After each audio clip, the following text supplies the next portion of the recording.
الحمد لله أستعينه وأستغفره ونعوذ بالله من شرور أنفسنا من يهد الله فلا مضل له ومن يضلل فلا هادي له ونشهد أن لا إله إلا الله وحده لا شريك له وأشهد أن محمدا عبده ورسوله قال الله تعالى في كلامه المجيد وفي فرقانه الحميد أعوذ بالله من الشيطان الرجيم بسم الله الرحمن الرحيم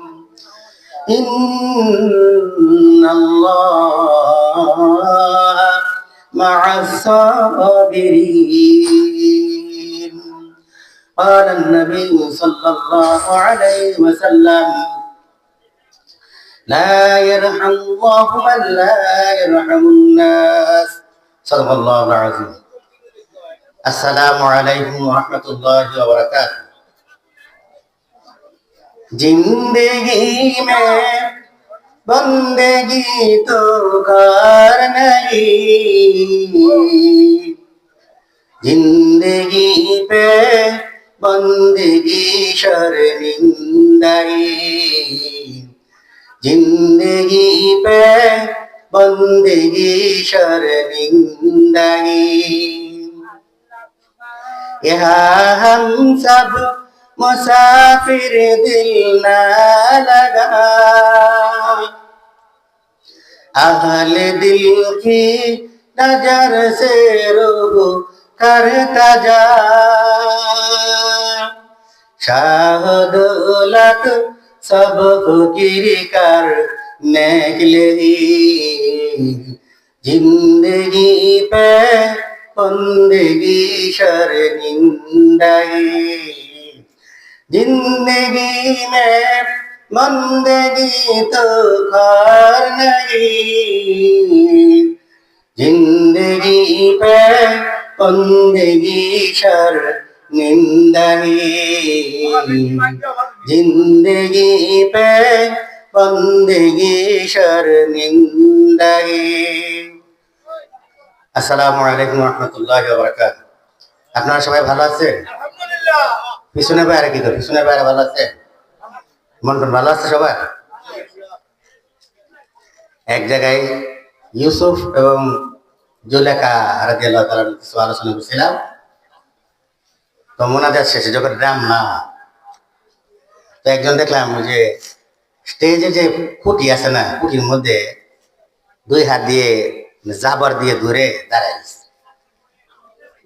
তো বললাম বাবা ইউসুফ আর জুলেখা যে আলোচনা করলাম হ্যাঁ তো তোমার কাছে কেমন লাগছে বলতেছে যে হুজুর ভালোই তো লাগছে কিন্তু একটা জিনিস বুঝলাম না আপনি যে জুলেখা জুলেখা বারবার আলোচনা করলেন এই জুলেখা কি বেটা ছিল না বেটি ছিল এই মগা ওয়াজ বুঝছে তাইলে ওয়াজ খালি শুনলে হবে না বুঝতে হবে আরেক জায়গায় একদিন আমার কাছে একদিন দৌড়াইছে হুজুর লেখা এই জরুরি বিষয় আমি কই কোনো জরুরি বিষয় তো থাকতেও পারে দেখি কি বলে তো বলেন তো তিনি বলতেছেন যে হুজুর ইব্রাহিম আলাইহিস সালাম যে দুম্বাটা জবাই করেছিল এই দুম্বাটা কি বেটা ছিল না বেটি ছিল এটা কোনো জরুরি মাসালা হলো এটা মগা না আমি কই এটা মগার ঘরের মগা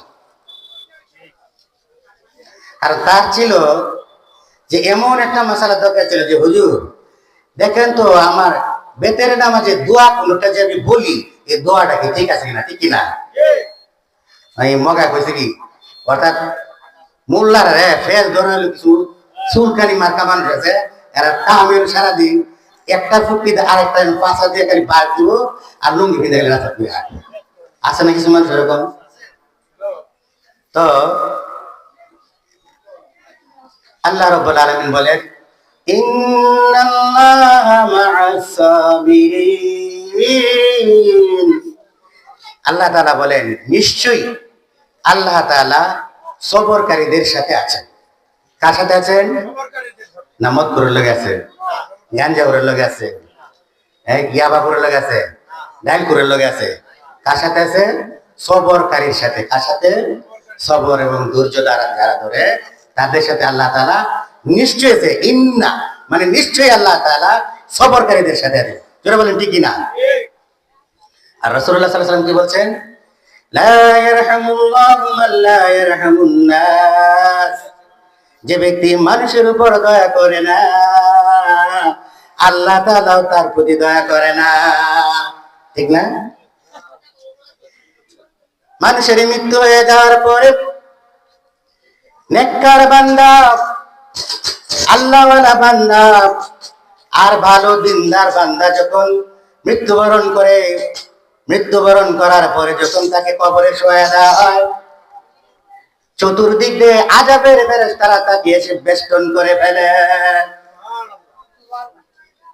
সুবহানাল্লাহ, বুঝতে হবে আগে। এক জায়গায় বলছি যে জাহান্নামে কে কে যাইবে রাজি আছেন? 3 মুরব্বী হাত তুলছে। আমি বলছি আপনারা কি জাহান্নামে যাবেন নাকি? না হুজুর, আমরা তো জানি মৌলবীরা যা কয় ভালো কথাই কয়ে হাত তুলছি, তা বুঝে শুনে হাত তোলা লাগবে না? আমার বন্ধুরা, এই নেককার বান্দাকে যখন কবরের মধ্যে শুয়ে দেওয়া হবে, জাহান্নামের ফেরেশতারা আগুনের চক নিয়ে এসে তাকে চাপ দেওয়ার জন্য, জাবর দিয়ে ধরার জন্য, শাস্তি দেওয়ার জন্য এগিয়ে আসবে। আর ওই আল্লাহর বান্দা দুনিয়াতে থাকতে 5 ওয়াক্ত নামাজ জামাতের সহিত আদায় করেছে, নামাজ তাকে ওই আযাব থেকে প্রতিবাদ করে ফিরিয়ে দিবে। জোরে বলেন সুবহানাল্লাহ। আমার বন্ধুরা, বাম দিকে যখন লোহার গুর্জ নিয়ে এমন এক ফেরেশতা আসবে, এক পিটানি দেওয়ার সাথে সাথে, এক মুগরের বাড়ি, এক আছাড় দেওয়ার সাথে সাথে জাহান্নামী বান্দা 70 হাত মাটির নিচে ঢুকে যাবে। আর ওই নেককার বান্দার কাছে যখন ওই জাহান্নামীর ফেরেশতা এসে মুগর নিয়ে পিটান দেওয়া শুরু করবে, তার আগে কোরআন তেলাওয়াত তাকে বাধা দিয়ে বলবে, না না না, আল্লাহর বান্দা সারা দিন ভর অবসর সময় যখন হয়ে যাইত আল্লাহর কোরআনকে তখনই সে পড়তে শুরু করত। আমি কোরআন যতক্ষণ আছি রে, ততক্ষণ আযাব আমি আল্লাহর ওই বান্দার কাছে ফিরতে পারবি না। কোরআন এসে ফিরিয়ে দিবে। আবার যখন মাথার দিক দিয়ে আযাব চলে যাবে, মাথার দিকে তখন রোজা গিয়ে তখন 2 হাত প্রসারিত করে বলবে, না রে না। রমজান মাস যখন হাজির হয়ে যেত, 30টা রোজা, রমজান মাসের রোজা সে সঠিকভাবে আদায় করত। শুধু তাই নয়, সে নফল ইবাদত, নফল রোজাও সে সারা বছর করত। আজকে আমি রমজান মাস তাকে জান্নাতে পৌঁছায় না দেওয়ার আগ পর্যন্ত আমি এখান থেকে সরব না, সুতরাং তোমরাও তার কাছে ভিড়তে পারবে না। রোজা তাকে ফিরিয়ে দেবে। আবার যখন যাবতীয় কাজ, যাবতীয় সৎ কাজ, সাদকা দান, খয়রাত, মানুষের সাথে হাসি মুখে কথা বলা, মানুষের সাথে সালাম দেওয়া, সুন্দরভাবে সালাম দিয়ে মুসাফা করা, পারলে একটু মুআনাকা করা, দুঃখী বাড়িদের খবর নেওয়া, প্রতিবেশীদের খবর নেওয়া, খাবার দিয়ে হোক, টাকা পয়সা দিয়ে হোক, অন্তত একটা কথা দিয়ে হলো যে সান্ত্বনা দিল, সেই যাবতীয় সৎ কাজ সবগুলো পায়ের কাছে গিয়ে হাজির হয়ে যাবে। পায়ের দিক দিয়ে যখন আযাব এসে যাবে, সমস্ত নেক কাজ তখন তাদেরকে প্রতিহত করবে না না। আল্লাহর বান্দা রাস্তা দিয়ে যখন হাঁটতো রে, তখনও সে জিকির করতো, লা ইলাহা ইল্লাল্লাহ, লা ইলাহা ইল্লাল্লাহ, জুরে লা ইলাহা ইল্লাল্লাহ।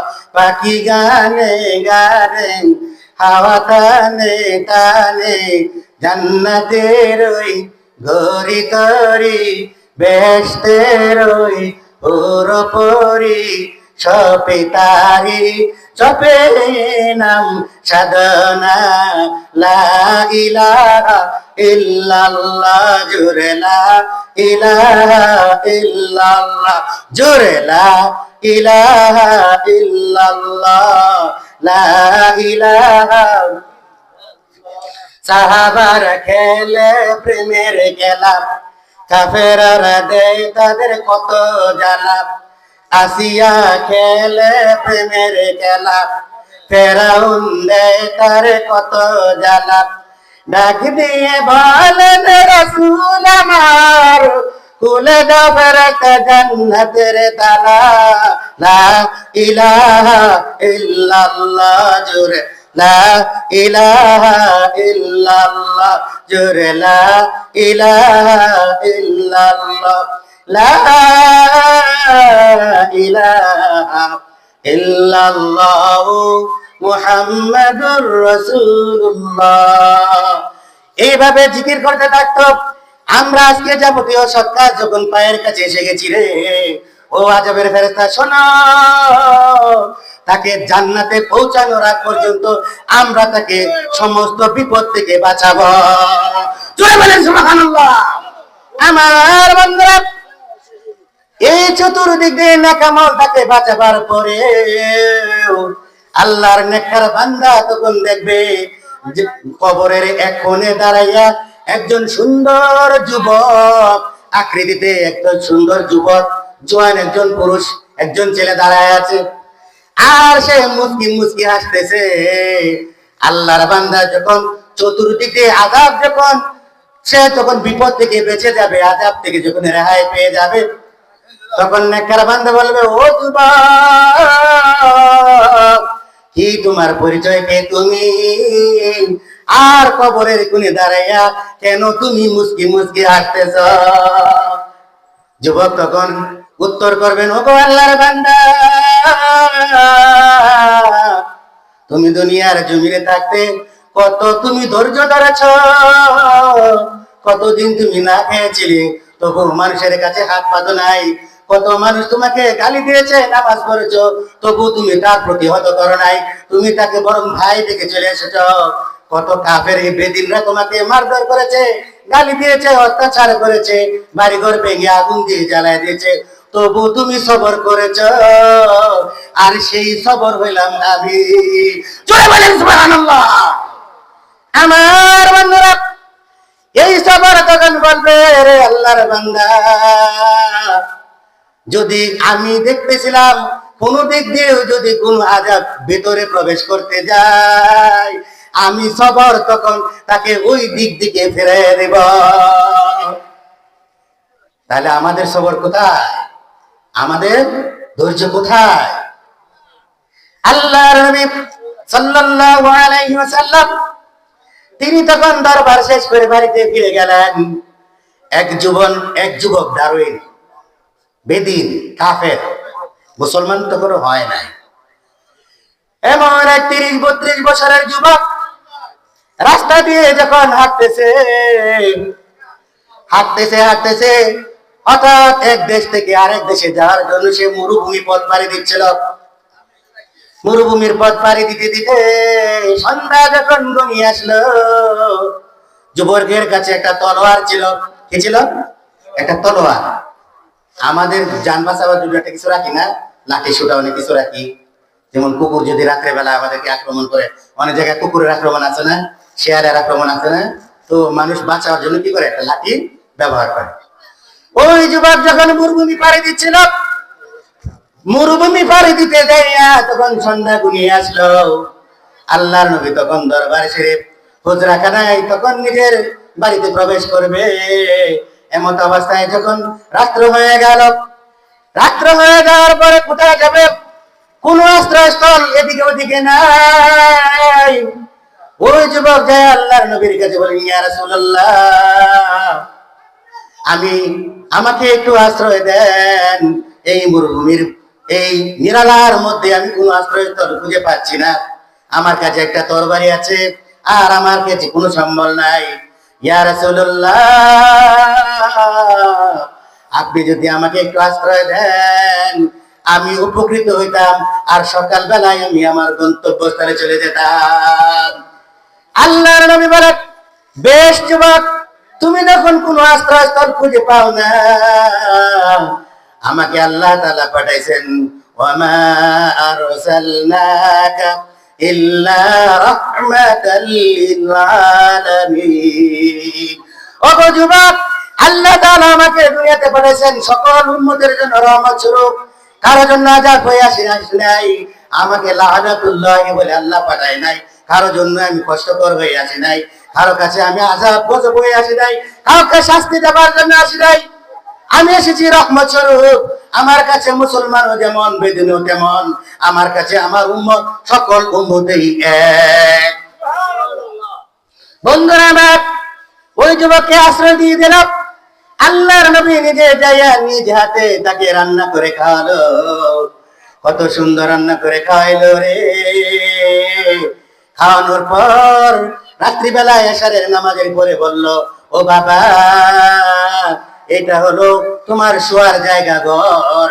এই ঘরে তুমি খাবার দাবার কি শুয়ে পড়ো, সকাল হলেই তুমি তোমার জায়গায় ফিরে চলে যেও। যুবক খুশি হয়ে গেল আর বলতেছে, রাসূলুল্লাহ সাল্লাল্লাহু আলাইহি সাল্লামকে আশ্রয় যদি আমাকে না দিত, না জানি শিয়াল কুকুর আমাকে কামড়ে খেয়ে ফেলতো। এইভাবে যুবক সারা রাত চিন্তা করতে লাগলো। হঠাৎ করে ঘুমিয়ে গেল।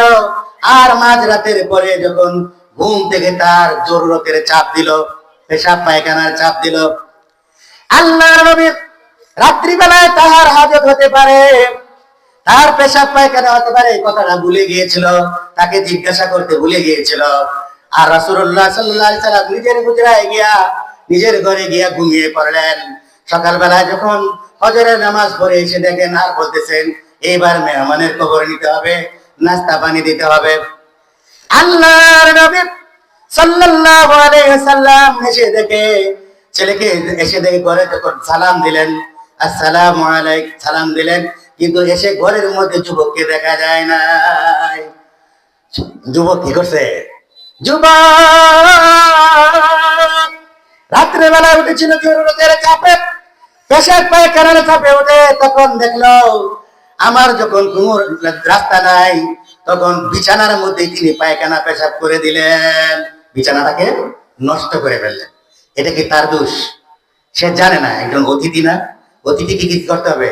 খেদমত করতে হবে, তার সুবিধার্থে কি কি পেশাব পায়খানা করতে কোথায় যেতে হবে, মসজিদ কোথায়, সবগুলো দেখায় দেওয়া মেজবানের দায়িত্ব। জোরে বলেন ঠিক কিনা?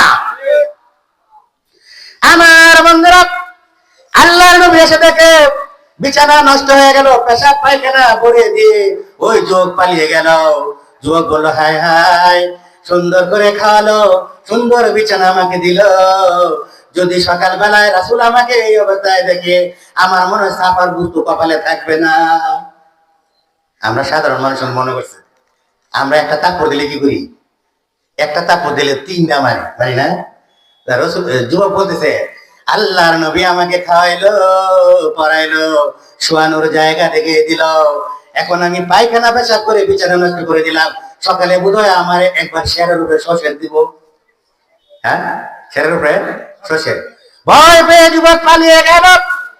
পালিয়ে যাওয়ার সময় তার যে তরবারিটা ছিল, একটাই সম্বল, যে তরবারিটা ছাড়া ওই যুবক যুদ্ধের ময়দানে যেতে পারবে না, নিজের শরীরকে আত্মরক্ষা করতে পারবে না, সেই তরবারিটা ফেলে যুবক পালিয়ে গেল।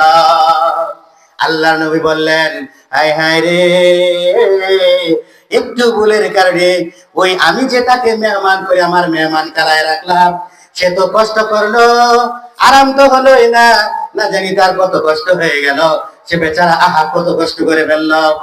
রাসূলুল্লাহ সাল্লাল্লাহু আলাইহি ওয়াসাল্লাম একজন কাফেরের প্রতি তার এত দয়া ছিল যে কাফের পেশাব পায়খানা করে দিয়েছে, কোথায় তাকে মারবে, শাস্তি দেবে না করে এমন ধৈর্যশীল, এমন সবরশীল রাসূল ছিলেন যে সেই যুবক বেদুইন কাফের, সে কষ্ট করেছে, সে চিন্তা করতেছেন আল্লাহ রাসূল। জোরে বলেন ঠিক কিনা?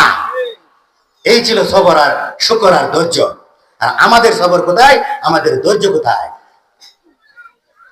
আল্লাহর নবী সাল্লাল্লাহু আলাইহি ওয়াসাল্লাম জীবনে যার শরীরে একটা মাছি পর্যন্ত বসে নাই, একটা মশাও পর্যন্ত বসে নাই, সেই নিজের কুদরতি হাতে, পবিত্র হাতে ওই বেদুনির রেখে যাওয়া পেশাব পায়খানার চাদরগুলি ধুইতেছেন, নিজের হাতে ধুইতেছেন।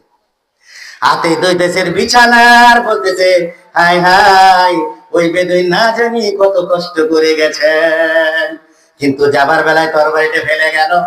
তরবারিটা আল্লাহর নবী নিজ হাতে এত সুন্দর ভাবে মসৃণ ভাবে মুছে দিলেন, বোঝা যায় বাজার থেকে কেবল তরবারিটা কিনে নিয়ে আসলাম।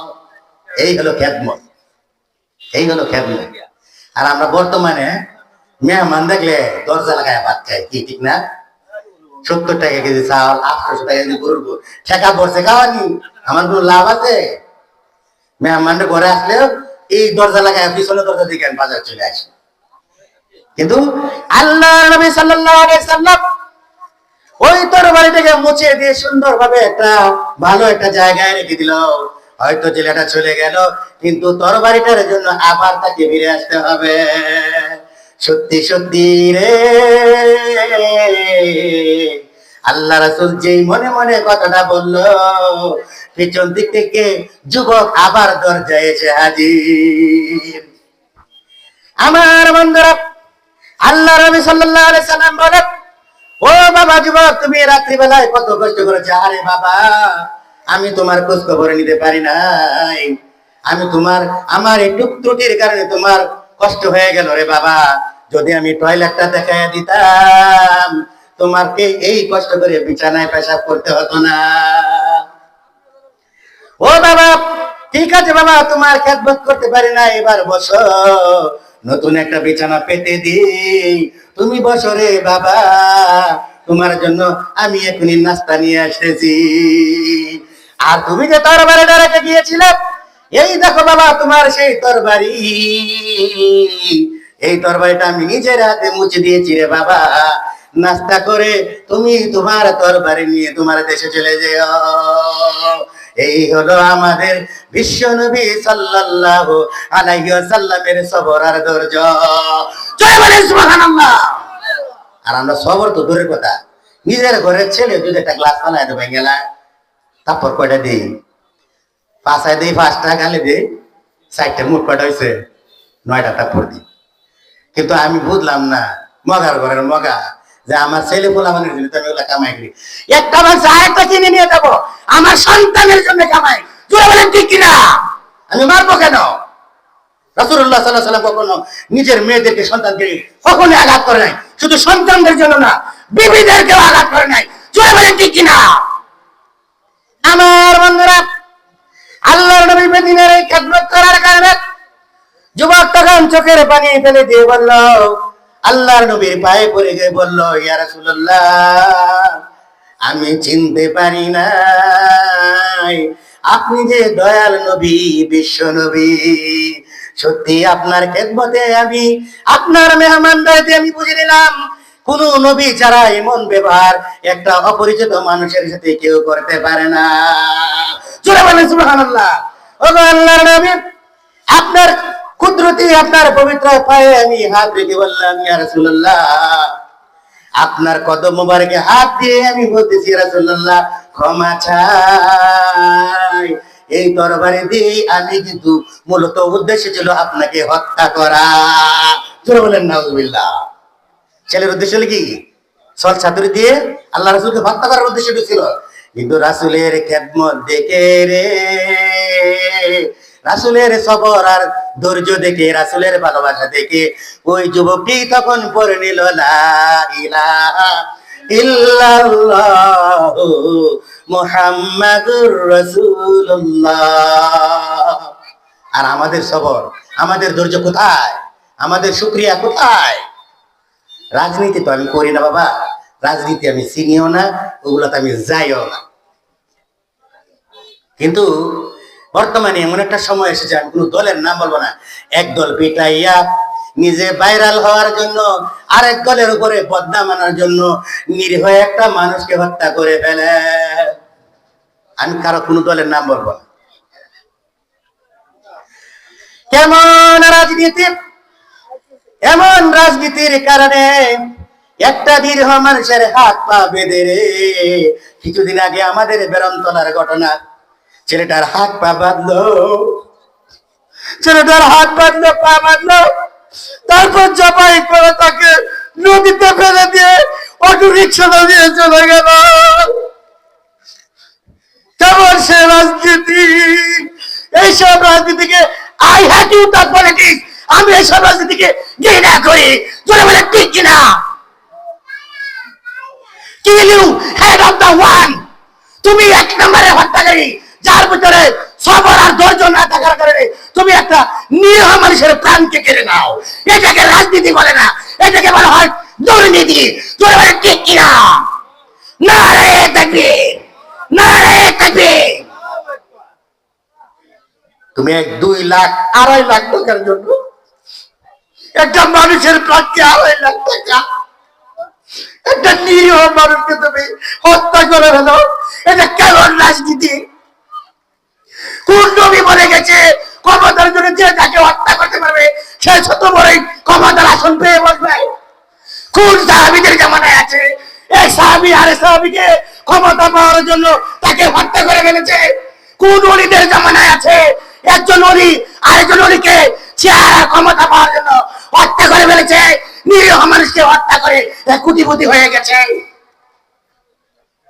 কোথায় আমাদের সবর, কোথায় আমাদের ধৈর্য, কোথায় আমাদের শুকরিয়া? কেমন কোন সাবজেক্ট মার্কা মুসলমান আমরা?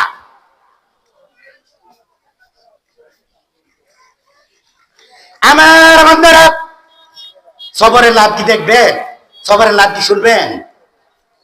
ভাই সবরের লাভ কি শুনবেন? সবর করলে কি লাভ শুনবেন?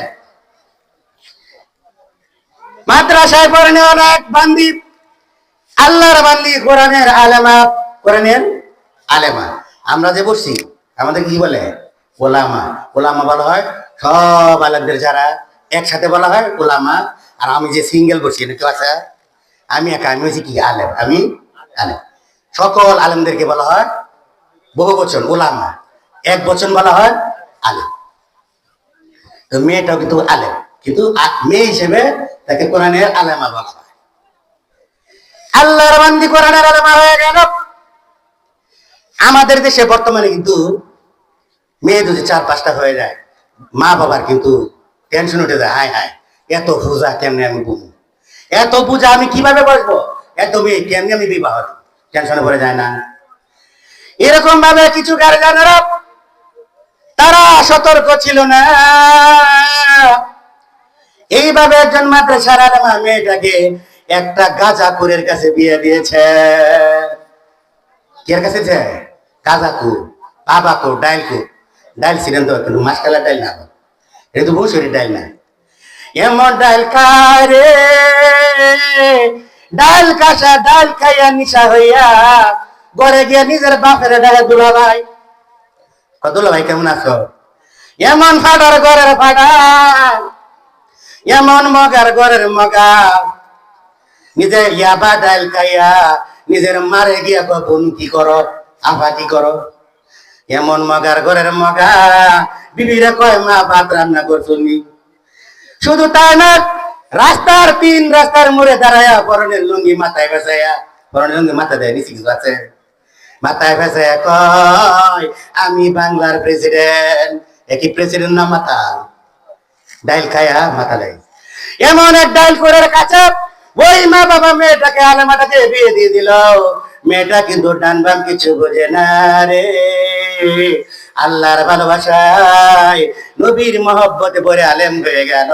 ওই মেয়েটি তখন বলল তাকদীর কা মুআমালা, প্রভু কপালে তুমি যা রাখছো তাই হবে গো প্রভু। যে জীবনে যতদিন বেঁচে থাকবো প্রভু, আমি আমার স্বামীকে খেদমত করে যাব। আমার বন্ধুরা, এইভাবে তখন ওই মেয়েটাকে বিবাহ দিয়ে দিল এই গাঁজাখোর। ওই গাঁজাখোর স্বামী এসে তখন মেয়েটাকে এই প্রতিদিনই মারধর শুরু করে, বাসর ঘর থেকে মারধর শুরু করলো। তারপরে প্রতিদিন আঘাত করতে লাগলো। দিনাতিপাত করে একটা মেয়ে বাচ্চা কয়েকদিনের মধ্যে হয়ে গেল। মেয়েটার বয়স 6 বছর হয়ে গেল। 6 বছর হয়ে যাওয়ার পরে এইবার মেয়েটাও তখন বুঝতে পারে আর দেখে প্রতিদিন বাবা এসে মায়ের চুলের মুঠি ধরে শুধু পিটানি শুরু করে। আর মা চোখের পানি টেপ টেপে ফেলতে থাকে আর নামাজ পড়ে আল্লাহর কাছে দোয়া করে, প্রভু আমার স্বামীকে আপনি হেদায়েত দিয়ে দেন। আমার বন্ধুরা এইভাবে যখন প্রতিদিন মারধর করে, আরেকদিন মুখর দিয়া পিটাইয়া স্বামী বাজারে চলে গেল। মেয়েটাকে বলতেছে, মা গো আমার বাবা এত পাষাণ কেন গো মা, তোমাকেও মারে আমাকেও বাবা ভালোবাসে না। মা গো এই বাবার অত্যাচার তুমি কিভাবে সহ্য করো গো মা, চলো আমরা এই বাবার ঘর ছেড়ে আমরা নানার বাড়িতে চলে যাই। আমার বন্ধুরা এইভাবে তখন মেয়েটি বললো, তখন তার মেয়েটাকে মা বলতে লাগলো, মা রে ধৈর্য হারা হইস না, আল্লাহ রাব্বুল আলামিন বলেছেন ইন্নাল্লাহা মা'আস সাবিরিন, নিশ্চয় আল্লাহ ধৈর্যশীলদের সাথে আছেন। আমরা যদি সবর করি রে মা, তোর বাবা একদিন না একদিন হেদায়েত পেয়ে যাবে। আর একদিন তখন মেরে পিটাইয়া একবারে কত বিক্ষত অবস্থায় যখন ফেলে দিল, জমিনে পড়ে গেল, ঘরের মধ্যে বেহুশ হয়ে মা পড়ে রইল। মেয়েটা এসে মায়ের নাকে মুখে পানি দিয়েছে, বলো মা এত কষ্ট কেন তুমি সহ্য করতেছো গো মা, এই বাবা ভালো না, ও মা চলো আমরা এই বাড়ি থেকে বের হয়ে যাই। তখন মা বলতেছে, লো মা অজু করো। মা মেয়ে মিলে দুজনে অজু করে নাই নামাজের মধ্যে দাঁড়াইয়া আল্লাহর কাছে হাত তুলে, প্রভু গো ধৈর্য ধরেছি, সবর করেছি, 6-7 বছর হয়ে গেল, প্রভু আমার একদিনেরও আমল কি তোমার কাছে কবুল হয় নাই? ও মাওলা তোমার আমল নামায় কি আমার একটা আমল নামায় একটা সব কবুল হয় নাই, একটা নামাজও কি কবুল হয় নাই, একটা রোজাও কি কবুল হয় নাই। ও গো প্রভু আর সহ্য করতে পারি না, আমার এই অবুঝ স্বামীকে আল্লাহ তুমি হেদায়েত দিয়ে দাও। তবু স্বামীর জন্য হেদায়েতের দোয়া চেয়েছে, বদদোয়া চাই নাই। আমরা লিখি গেলাম ভাড়া করে ভাড়া তোর গুড় টাটা করো, হ্যাঁ, আর নাইলে রাস্তার গাড়ি করে ফেরে মত। আমার বন্ধুরা ওই যুবক তখন দেখলো এসে মোনাজাত অবস্থায় মাও দোয়া করে মেয়েও দোয়া করে, কিরে 6-7 বছর পর্যন্ত শুধু পিটাইলাম আর পিটাইলাম, কিন্তু তারা এত কষ্ট দিলাম তাদেরকে, কিন্তু তারা মা মেয়ে দেখি এখনো আমার ভালোই চায়। ও আমার স্ত্রী, ও আমার কন্যা শোনো, এতদিন ভুল বুঝেছিলাম রে মা। ও স্ত্রী শোনো, আজকে আমি এই মুহূর্তে থেকে তওবা করলাম, জীবনে আর কোনোদিন পাপ কাজ করব না। জোরে বলেন সুবহানাল্লাহ, নারে তাকবীর, নারে তাকবীর। এই বলে ওই ছেলেটি তখন মা মেয়ের হাত ধরে তখন সাথে সাথে কালেমা পড়ে মুসলমান হয়ে গেল। ওমা আলাইনা ইল্লা বালাগ। আসসালামু আলাইকুম ওয়া রাহমাতুল্লাহি ওয়া বারাকাতুহু।